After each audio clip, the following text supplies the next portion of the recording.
प्रिय विद्यार्थियों, कंप्यूटर की ऑनलाइन वीडियो क्लास में आपका स्वागत है।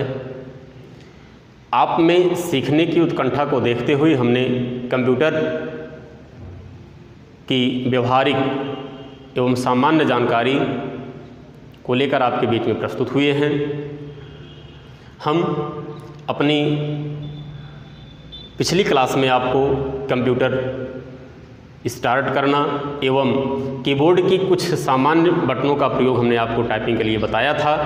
आइए हम कंप्यूटर में आज इनपुट डिवाइस का प्रयोग व्यवहारिक रूप से देखते हुए हम आपसे चर्चा पर चर्चा करेंगे, अपना व्याख्यान प्रस्तुत करेंगे। कंप्यूटर में जो हार्डवेयर होते हैं वह दो भागों में विभक्त होते हैं, जिन्हें इनपुट डिवाइस और आउटपुट डिवाइस के नाम से जाना जाता है। और इसके साथ ही साथ हम इकाई की भी चर्चा करते हैं, यूनिट की भी चर्चा करते हैं, जो कंप्यूटर के हार्डवेयर में सम्मिलित तो हैं लेकिन ना तो इनपुट डिवाइस हैं और ना तो आउटपुट डिवाइस हैं। जैसे सामान्य रूप से हम चर्चा करें तो कंप्यूटर का जो हार्डवेयर है, जिन्हें हम कह सकते हैं कि भौतिक अंग होते हैं, जिन्हें हम छू सकते हैं, देख सकते हैं, और इलेक्ट्रॉनिक पार्ट्स होते हैं, हम जिनको हार्डवेयर कहते हैं, वह दो मुख्य प्रकार से हम उसका विश्लेषण करते हैं। जैसे input device keyboard, mouse, scanner, output device monitor, printer, plotter इत्यादि। अब इसके साथ ही साथ कभी कभी आप ज़्यादातर और हमेशा सुनते हैं कि इकाई का भी संकलन हार्डवेयर के अंतर्गत ही होता है, लेकिन वह न तो इनपुट डिवाइस होती है और न तो आउटपुट डिवाइस। जैसे CPU central processing unit hardware का उदाहरण है, लेकिन हम इसे न इनपुट डिवाइस कह सकते हैं न आउटपुट डिवाइस कह सकते हैं। मेमोरी यूनिट EMU कहा जाता है, हम मेमोरी यूनिट कहते हैं, हार्डवेयर है लेकिन ना इनपुट डिवाइस है ना आउटपुट डिवाइस है। इस प्रकार हमने एक सामान्य अवधारणा में सीखा कि hardware, input device, output device और इकाइयों का समन्वय है। तो हम आज की व्यवहारिक क्लास में हम अपना व्याख्यान आपको प्रस्तुत करेंगे कीबोर्ड और माउस के व्यवहारिक प्रयोग पर आधारित होगा। जैसे हम कीबोर्ड अथवा कीपैड इनपुट डिवाइस, दो शब्द यहाँ पर लिखे हैं। कीबोर्ड भी इनपुट डिवाइस है, कीपैड भी इनपुट डिवाइस है, लेकिन थोड़ा सा समझने की बात होती है। कीबोर्ड जो है हम डेस्कटॉप अथवा पर्सनल कंप्यूटर में प्रयोग करते हैं और कीपैड जो होता है हम लैपटॉप में प्रयोग करते हैं। बस कहने का अंतर होता है और कार्य दोनों का समान होता है। जब हम कीबोर्ड का प्रयोग करते हैं तो कीबोर्ड का प्रयोग सामान्य तौर पर कोई भी प्रयोगकर्ता टाइपिंग और एडिटिंग के लिए बहुत सरल और सुगम तरीके से अधिकांश रूप में करता है। जैसे हम यहाँ पर एक उदाहरण लिए हैं जो कीबोर्ड की अल्फ़ाबेट की है Q। हम Q का जो प्रयोग करेंगे उसकी 5 दशाएं होंगी, अर्थात हम Q का प्रयोग टाइपिंग के लिए 5 बार कर सकते हैं। वह 5 बार कौन कौन सा है? Small letter. प्रिय विद्यार्थियों, हम Q को स्मॉल लेटर लिख सकते हैं। अब Q को कैपिटल लेटर लिखने की भी आवश्यकता होती है, कैपिटल लेटर। Q को ब्लॉक लेटर लिखने की आवश्यकता होती है, अर्थात एक से अधिक बार जब हम किसी सेंटेंस में एक पूरा का पूरा जो कैरेक्टर होता है, वर्ड होता है, हम कैपिटल लेटर में लिखते हैं, means that total capital letter का प्रयोग करते हैं, तो उसे हम ब्लॉक लेटर कहते हैं। हम जब हिंदी टाइपिंग कर रहे होते हैं तो पूरा अक्षर लिखने की आवश्यकता होती है और मात्रा भी लगाने की आवश्यकता होती है, तो इसी बटन पर छोटी ऊ की मात्रा भी होती है और इसी बटन से हम आधा अक्षर, पूरा अक्षर और फा, जो उदाहरण के रूप में हमने यहाँ पर प्रस्तुत किया हुआ है, इसको लिखते हैं। प्रिय विद्यार्थियों, हम Q का प्रयोग शॉर्टकट की के रूप में भी कभी कभी करते हैं, जिसका प्रयोग हम आपको आगे शॉर्टकट की वाली क्लास में प्रस्तुत करेंगे। यहाँ पर हम एक और बटन का प्रयोग आपको बताए हैं, दिखाए हैं, जो दिखाई दे रहा है कि एक बटन पर 2 कैरेक्टर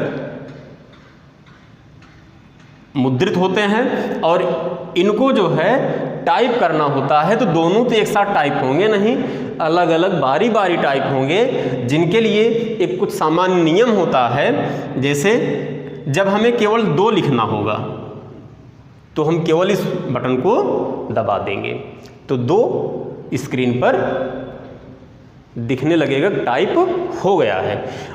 यहाँ पर हमने लिखा भी है केवल बटन दबाएं।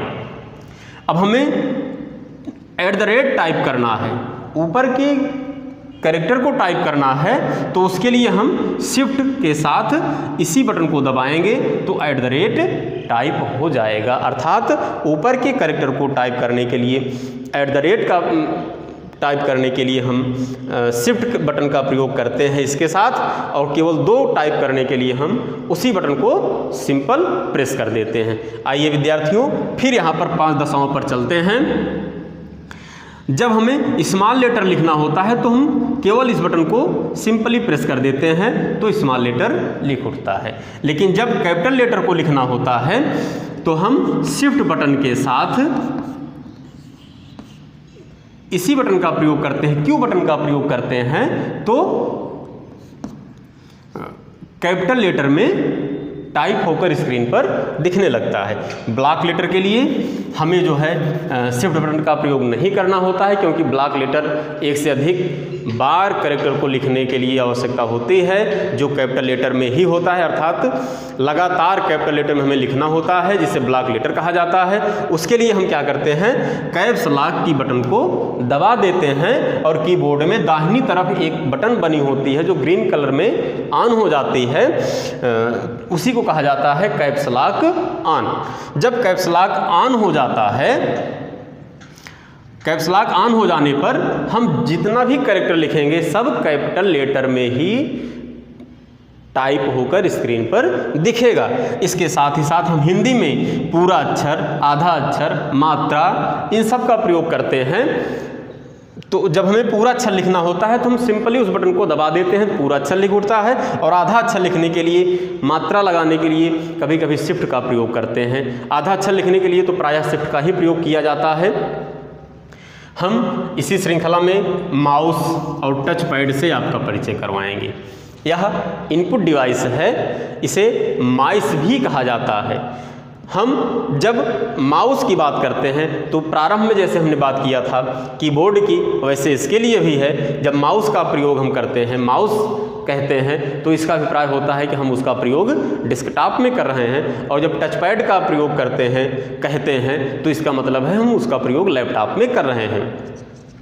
सिंपल सी बात, माउस का फिगर यहाँ पर आपको दिखाया गया है। यह उसकी USB केबल होती है जो कंप्यूटर से जुड़ती है, और माउस जो है 3 बटनों पर आधारित होता है।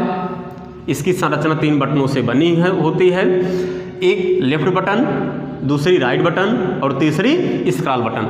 जब हम अपना दाहिना हाथ इस तरीके से रखते हैं तो हमारी ए वाली उंगली बाईं बटन पर पड़ती है, बीच वाली उंगली स्क्रॉल बटन पर होती है और ए वाली उंगली राइट बटन पर होती है। और तीनों का अलग अलग कार्य होता है, लेकिन तीनों का कार्य पॉइंटिंग ही होता है, इसलिए इसको पॉइंटिंग डिवाइस कहते हैं। क्योंकि इस पॉइंट का मतलब ही होता है, पॉइंट का मतलब होता है किसी को संकेत देकर निर्देश देना, सांकेतिक निर्देश देना। हम लेफ्ट बटन का जब प्रयोग करते हैं तो इससे सामान्य कार्य होता है। जैसे हमने कहीं पर हमें पहुंचना हुआ, लेफ्ट बटन को हमने दबा दिया, वहां पर पहुंच गए, सामान्य कार्य है। और राइट बटन का जो कार्य होता है वह विशेष अथवा सिस्टम से संबंधित होता है। जैसे हम माई कंप्यूटर की जानकारी लेना चाहें तो उस फोल्डर पर जा करके हमें राइट बटन को क्लिक करना होता है। उसके विषय में जितने भी मेन्यू खुलते हैं, प्रॉपर्टीज़ पर हम क्लिक करके वो कंप्यूटर की विशेषता को जान सकते हैं। और स्क्रॉल बटन का जो प्रयोग होता है वह फाइल स्क्रॉलिंग के लिए होता है। स्क्रॉल का मतलब ही होता है पेज को ऊपर नीचे आगे पीछे करना। प्रिय विद्यार्थियों, हम जो है कंप्यूटर में फाइल का निर्माण करते हैं। जिस चीज़ को हम पेज कहते हैं, जिस चीज़ को हम पेज कहते हैं, जैसे आप कॉपी पर लिखते हो तो उसको क्या कहते हो, पेज। अगर हम वही कंप्यूटर पर टाइप करेंगे तो उसको हम क्या कहेंगे, पेज नहीं कहेंगे, वहाँ पर फाइल कहेंगे। तो जब एक से अधिक पेज हो जाते हैं तो उसको ऊपर नीचे आगे पीछे करने के लिए स्क्रॉल बटन का प्रयोग करते हैं। आइए लेफ्ट बटन पर थोड़ा चर्चा कर लिया जाए। लेफ्ट बटन का प्रयोग एक बार 2 बार, अधिकतम 3 बार होता है। जब हम एक बार उसका प्रयोग करते हैं तो उससे बहुत ही सामान्य कार्य होता है। हमें कहीं पहुंचना हुआ, क्लिक कर दिए, पहुंच गए। पॉइंट करना हुआ, फाइल पर पहुंचना हुआ, पॉइंटर ले जाकर फाइल पर क्लिक किए, हम फाइल पर पहुंच गए, उसका मेन्यू खुल गया। ड्रॉप डाउन मेन्यू जब ओपन हो जाता है तो हम समझ जाते हैं कि हमने एक बार क्लिक कर दिया है। अब 2 बार क्लिक करने की बात आई, हम 2 बार कहाँ क्लिक करते हैं? माउस की बाईं बटन जल्दी 2 बार जब क्लिक करते हैं तो हम किसी फोल्डर को ओपन करते हैं। तो थोड़ा सा सामान्य कार्य से हटकर विशेष कार्य हो गया लेफ्ट बटन से।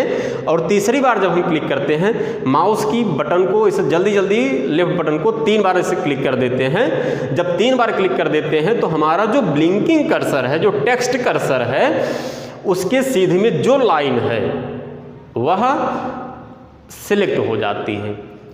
इसके साथ ही साथ हम इनपुट डिवाइस के रूप में अन्य विभिन्न प्रकार की डिवाइसेस का प्रयोग करते हैं, जैसे माइक आप देख ही रहे हैं। इसका प्रयोग अपनी ध्वनि को सिस्टम में रिकॉर्ड करने के लिए किया जाता है। स्कैनर, बाहर कोई फाइल है उसको कंप्यूटर में करने के लिए स्कैनर का प्रयोग करते हैं, अर्थात फाइल को कंप्यूटर में पहुंचाने के लिए, स्टोर करने के लिए स्कैनर का प्रयोग किया जाता है। माइक की चर्चा हो ही चुकी है। हम वेब कैमरा की बात कर रहे हैं। वेब कैमरा के माध्यम से चैटिंग होती है, वीडियो चैटिंग होती है, कॉन्फ्रेंसिंग होती है।